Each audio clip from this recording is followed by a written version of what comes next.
नमस्कार दर्शकों, एक बहुत ही महत्वपूर्ण और ऐतिहासिक खबर के साथ हम आपके सामने हैं। देश भर के ईपीएस 95 पेंशन भोगियों के लिए न्याय की लड़ाई एक निर्णायक मोड़ पर पहुंच चुकी है। 3 और 4 दिसंबर की तारीखें इतिहास के पन्नों में दर्ज होने वाली हैं, क्योंकि दिल्ली का जंतर मंतर एक ऐसे जन आंदोलन का गवाह बनने जा रहा है जिसकी तुलना शायद पहले कभी नहीं की गई। यह केवल एक प्रदर्शन नहीं, बल्कि एक सशक्त, संगठित और व्यवस्थित विद्रोह है जिसकी कमान राष्ट्रीय संघर्ष समिति के हाथों में है। खास बात यह है कि इस आंदोलन में देश के कोने कोने से सांसदों के सीधे तौर पर शामिल होने की पूरी संभावना है। ये सांसद महज समर्थन जताने नहीं, बल्कि धरने पर बैठकर पेंशनरों के साथ कंधे से कंधा मिलाकर सरकार को इस मुद्दे की गंभीरता से रूबरू कराएंगे। उनकी मांग एक ही है, एपीएस 95 से जुड़े सभी पेंशन भोगियों की न्याय संगत मांगों को तुरंत मान लिया जाए और यह आंदोलन केवल 2 दिन तक सीमित नहीं रहेगा। सूत्रों से मिली जानकारी के अनुसार यह संघर्ष 5 दिसंबर तक भी जारी रह सकता है।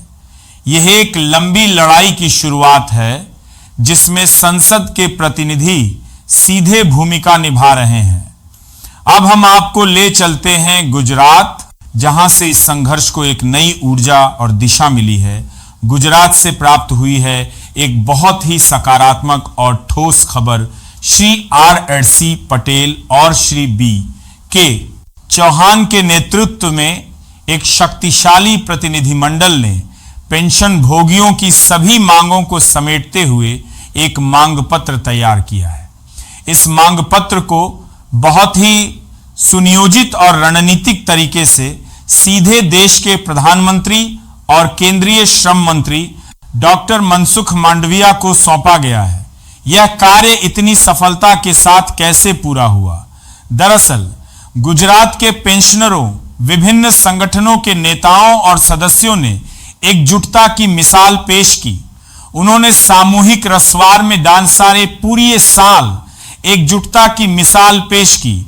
ऊप से इस मांग पत्र को अंतिम रूप दिया और फिर प्रधानमंत्री और श्रम मंत्री के निजी सचिवों के माध्यम से इसे सीधे सर्वोच्च स्तर तक पहुंचाने में सफलता हासिल की। इसका सीधा सा अर्थ है कि गुजरात के ईपीएस 95 पेंशनरों की आवाज अब सीधे देश के शीर्ष नेतृत्व तक पहुंच चुकी है। यह कोई छोटी उपलब्धि नहीं, बल्कि एक बहुत बड़ी सफलता की नींव है। अब हम इस पूरे मामले को गहराई से समझने का प्रयास करते हैं। 3 और 4 दिसंबर को होने वाला यह आंदोलन, जिसकी कमान राष्ट्रीय संघर्ष समिति के हाथों में है, वास्तव में अत्यंत महत्वपूर्ण है। इस आंदोलन का एजेंडा स्पष्ट और एक पॉइंट है। एम्प्लॉइज पेंशन स्कीम 1995 यानी ईपीएस 95 के अंतर्गत आने वाले लाखों पेंशन भोगियों की न्यूनतम पेंशन में ठोस और न्याय संगत बढ़ोतरी सुनिश्चित करवाना। अब सवाल उठता है कि आखिर यह ईपीएस 95 है क्या, और इससे जुड़े पेंशन भोगियों की मांगे इतनी महत्वपूर्ण क्यों हैं? आइए हम आपको सरल शब्दों में समझाते हैं। ईपीएस 95 यानी एम्प्लॉय पेंशन स्कीम 1995। यह एक ऐसी पेंशन योजना है जो उन निजी क्षेत्र के कर्मचारियों के लिए बनाई गई है जो एम्प्लॉय प्रोविडेंट फंड ऑर्गेनाइजेशन एपीएफओ के सदस्य होते हैं। सितंबर 2014 में केंद्र सरकार ने इस योजना के तहत न्यूनतम पेंशन की राशि 1000 रुपये प्रतिमाह निर्धारित की थी। लेकिन दर्शकों, आज के इस दौर में जब महंगाई आसमान छू रही है, 1000 रुपये का क्या मोल रह गया है? यह राशि तो एक व्यक्ति के लिए भी एक दिन का भोजन जुटाने के लिए पर्याप्त नहीं है। फिर उसके परिवार का गुजारा कैसे होगा? यही वह मूल कारण है जिसके चलते पेंशन भोगी लंबे समय से इस न्यूनतम पेंशन को बढ़ाकर कम से कम 7,500 रुपये प्रति माह किए जाने की मांग कर रहे हैं। यह मांग उनका अधिकार है, अनुकंपा नहीं। अब इसके तकनीकी पहलू को भी समझ लेते हैं ताकि आपको पूरी तस्वीर स्पष्ट हो सके। जब कोई कर्मचारी एपीएफओ के सदस्य के रूप में कार्य करता है तो उसके मूल वेतन का 12% हिस्सा प्रोविडेंट फंड में जमा होता है।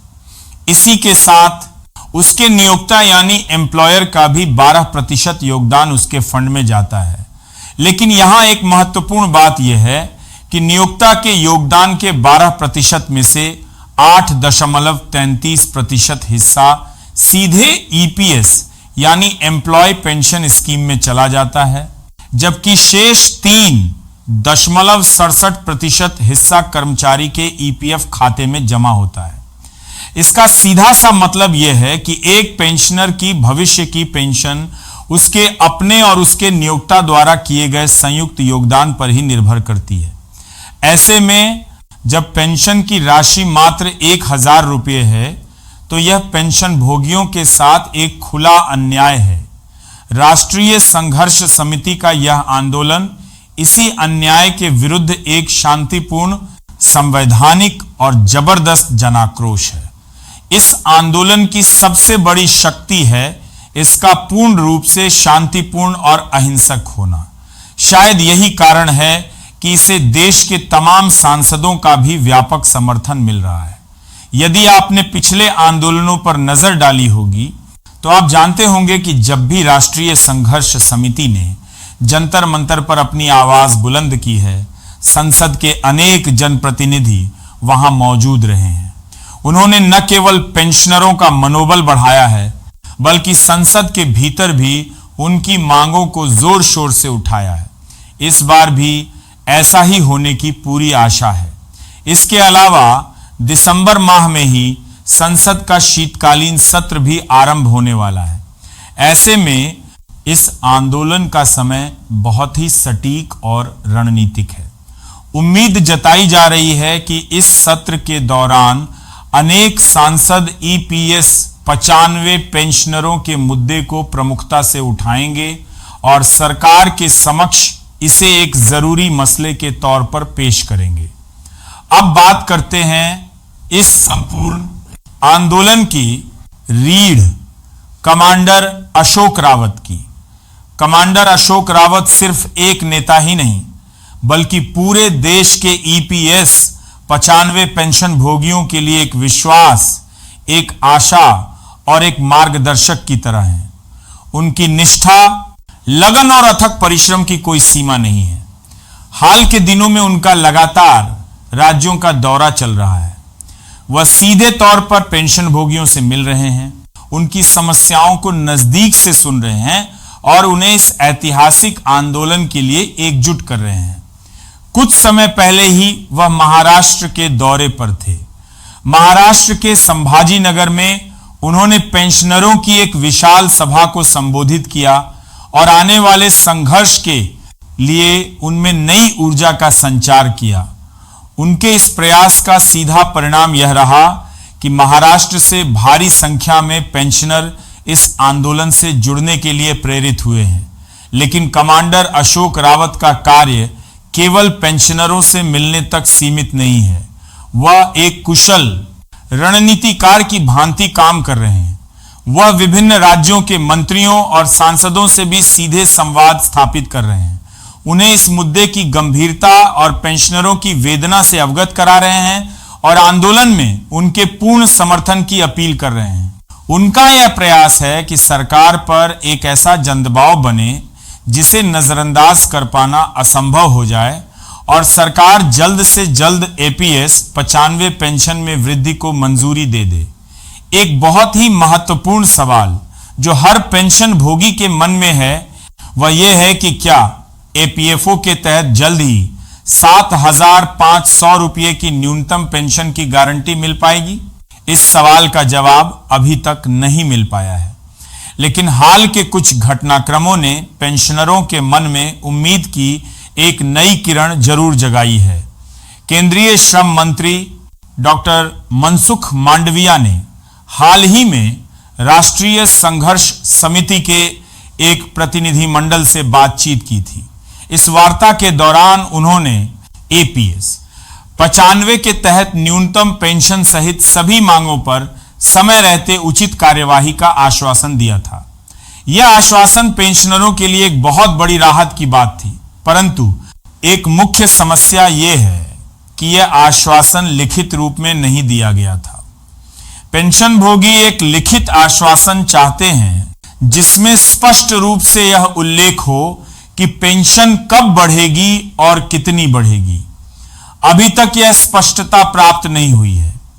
एक और महत्वपूर्ण तथ्य यह है कि इस मुद्दे पर एक उच्च स्तरीय समिति ने भी अपनी सिफारिशें सरकार को सौंपी थीं। इस समिति ने पेंशन में बढ़ोतरी की स्पष्ट सिफारिश की थी, लेकिन दुर्भाग्य से इन सिफारिशों को अभी तक लागू नहीं किया गया है। यही वजह है कि इन पेंशन भोगियों का आक्रोश दिन प्रतिदिन बढ़ता जा रहा है। उन्हें लगता है कि सरकार की ओर से लगातार उन्हें टाला जा रहा है। ऐसे में यह आंदोलन उनकी इसी निराशा और बढ़ते आक्रोश का स्वाभाविक परिणाम है। कमांडर अशोक रावत का लगातार राज्यों का दौरा, चाहे वह पश्चिम बंगाल हो, ओडिशा हो या फिर महाराष्ट्र, इस बात का स्पष्ट संकेत है कि अब पेंशनरों की यह लड़ाई अपने अंतिम और निर्णायक दौर में पहुंच चुकी है। वह हर उस व्यक्ति तक पहुंच रहे हैं जो इस आंदोलन को मजबूती दे सकता है, और उन्हें हर जगह जबरदस्त संख्या में लोगों का समर्थन मिल रहा है। यह समर्थन इस बात का जीवंत प्रमाण है कि यह मुद्दा सिर्फ कुछ लोगों का नहीं, बल्कि देश के लाखों परिवारों से जुड़ा हुआ है। अब सवाल ये उठता है कि आखिर इस बार के आंदोलन का परिणाम क्या होगा? क्या सरकार पेंशन भोगियों की जायज मांगों को मानने के लिए तैयार होगी? क्या वह दिन दूर है जब एपीएस 95 के पेंशनरों को उनका हक मिलेगा? इन सवालों के जवाब तो भविष्य के गर्भ में छिपे हैं, लेकिन इतना निश्चित है कि यह आंदोलन एक निर्णायक मोड़ पर पहुंच चुका है। दिल्ली के जंतर मंतर पर 3 और 4 दिसंबर को जो कुछ घटित होने वाला है, वह देश के श्रमिक वर्ग और पेंशन भोगियों के इतिहास में एक स्वर्णिम अध्याय के रूप में दर्ज हो सकता है। हमारा यह कर्तव्य बनता है कि हम इस आंदोलन की आवाज को और ऊंचा उठाएं। हमें इस खबर को अधिक से अधिक लोगों तक पहुंचाना होगा। हमें सोशल मीडिया पर इसकी व्यापक चर्चा करनी होगी और अपने आसपास के लोगों को इस मुद्दे की महत्ता से अवगत कराना होगा, क्योंकि यह सिर्फ पेंशनरों का मुद्दा नहीं है, बल्कि हर उस कर्मचारी का मुद्दा है जो आज नौकरी कर रहा है और भविष्य में पेंशन की आशा लगाए बैठा है। यदि आज पेंशन भोगियों को न्याय नहीं मिलेगा तो कल को हमारी भी यही दशा हो सकती है। इसलिए इस संदेश को शेयर करें, लाइक करें और हमारे चैनल को सब्सक्राइब करना न भूलें, ताकि ऐसी ही महत्वपूर्ण खबरें आप तक सबसे पहले पहुंच सकें। हम इस मामले पर लगातार नजर बनाए हुए हैं और जैसे ही कोई नई अपडेट मिलेगी हम आप तक पहुंचाएंगे। आपकी टिप्पणियां और सुझाव हमारे लिए अत्यंत महत्वपूर्ण हैं, इसलिए कमेंट बॉक्स में अपनी राय अवश्य लिखें। दर्शकों, यह लड़ाई न्याय की लड़ाई है, इंसाफ की लड़ाई है और हमें पूरा विश्वास है कि आखिरकार न्याय अवश्य होगा। पेंशन भोगियों की इस आवाज को दबाया नहीं जा सकेगा, क्योंकि जब एकजुटता और संघर्ष की शक्ति सामने आती है तो कोई भी सरकार उसे नजरअंदाज नहीं कर सकती। 3 और 4 दिसंबर को दिल्ली के जंतर मंतर पर इतिहास रचा जाएगा और हम सब इसके साक्षी बनने जा रहे हैं। आप सभी का बहुत बहुत धन्यवाद। जय हिंद।